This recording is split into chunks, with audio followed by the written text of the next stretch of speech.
Fevral ayının 25-də gözlənilən hava şəraiti açıqlanıb. Milli Hidrometeorologiya Xidmətindən Medios TV-yə verilən məlumata əsasən, sabah Bakıda və Abşeron yarımadasında hava şəraitinin dəyişkən buludlu olacağı, arabir tutulacağı gözlənilir. Günün birinci yarısında bəzi yerlərdə hava şəraitinin çiskinli olacağı ehtimalı var.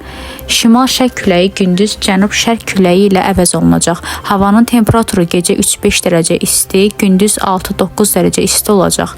Atmosfer təzyiqi 762 mm civə sütunu, nisbi rütubət 70-80% təşkil edəcək. Azərbaycanın rayonlarında hava şəraitinin bəzi yerlərdə arabir yağıntılı olacağı, dağlıq ərazilərdə qar yağacağı gözlənilir. Gündüz yağıntılar tədricən kəsiləcək, gecə və səhər bəzi yerlərdə şərq küləyi əsəcək və duman olacağı gözlənilir. Havanın temperaturu gecə 4-7 dərəcə isti, gündüz 10-15 dərəcə isti, dağlarda gecə 0-4 dərəcə isti, gündüz 5-10 dərəcə isti olacaq. Sevindil Akifoğlu, Yasəmən Muradov, Medios TV.